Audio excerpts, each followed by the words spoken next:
Dalam Yohanes 19 ayat 30 mengatakan, di menit-menit terakhir ketika Yesus di atas kayu salib, dia berkata, "Sudah selesai." Ini menunjukkan kepada kita bahwa Yesus datang untuk sebuah misi, yaitu misi penyelamatan. Sungguh celaka manusia dimana ketika mereka harus lahir ke dunia dan hidup selama berapa puluh tahun, kemudian mereka mati, mereka harus menjadi milik iblis, mereka dibakar di api neraka selama-lamanya. Padahal Tuhan menciptakan manusia adalah untuk menjadi saluran kasih sayangnya. Kan telah firman Tuhan mengatakan dalam kitab Kejadian bahwa Tuhan menciptakan manusia segambar dan serupa dengan Allah. Apa maksudnya ini? Artinya manusia itu diciptakan berbeda dari malaikat. Manusia diciptakan sesuai dengan karakter Allah.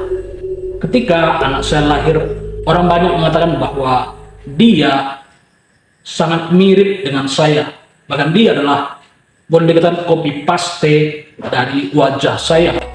Artinya, ketika orang-orang melihat wajah anak ini, mereka melihat wajah saya ada di sana. Dan bukan hanya itu, dari segi perawakan juga sangat mirip. Misalnya salah satu, dia kulitnya putih, kemerahan, saya ya, dan dia juga kakinya panjang ya, artinya dia tinggi kan, bakal tinggi seperti saya begitu. Dan saya yakin dia juga mewarisi kecerdasan gitu, dan juga karakter yang saya miliki lainnya. Jadi anak saya adalah gambaran dan rupa saya. Jadi demikian juga kita mewarisi karakter Allah, sebab kita memiliki gambaran yang serupa dengan Allah. Salah satu karakter Allah yang diwarisi kepada manusia adalah ego. Kata Tuhan di dalam bahasa Ibrani disebut dengan Yahweh atau Yahweh. Tapi dalam bahasa Yunani-nya Yahweh disebut dengan ego eimi. Begitulah kehendak aku, kehendak bebas, free will. Jadi manusia itu diciptakan dengan kehendak bebas, yaitu kemerdekaan. Namun iblis ingin merampas kemerdekaan yang kita miliki itu. Makanya saat ini iblis lewat kaki tangannya berusaha untuk menjajah semua umat manusia dengan peraturan-peraturan di mana kebebasan mereka sebagai manusia dirampas dari mereka. Jadi demikianlah manusia diciptakan sesuai gambar dan rupa Allah, yaitu untuk menjadi saluran kasih sayangnya.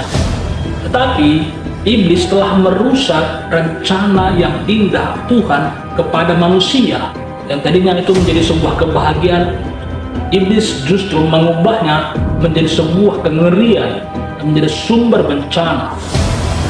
Karena itulah sejak zaman Adam dan Hawa, Tuhan telah menjanjikan penyelamatan kepada umat manusia. Kejadian 3 ayat 15 mengatakan, keturunannya akan meremukkan kepalamu. Siapakah keturunan manusia yang dimaksud di sana, yang akan menjadi pahlawan yang membebaskan umat manusia dari iblis itu? Dia adalah anak Daud, yaitu Yesus Sang Mesias.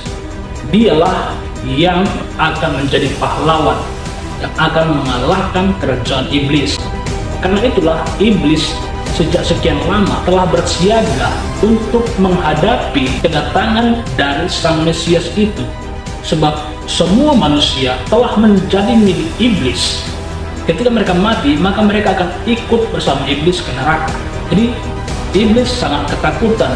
Karena itulah kita mengetahui sendiri bahwa iblis sangat benci kepada bayi, sebab jangan-jangan salah satu di antara bayi-bayi itu adalah Sang Mesias tadi. Karena itulah kita tahu sendiri bagaimana pada waktu itu begitu berbahaya sekali keadaan di Israel, sampai orang tua dari Yesus melarikan bayi Yesus ke Mesir.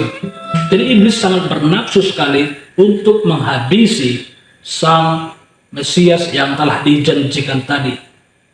Karena itulah ketika Yesus disalibkan, iblis tertawa dengan sangat puas. Ketawa jahat yang menggelegar begitu dahsyat.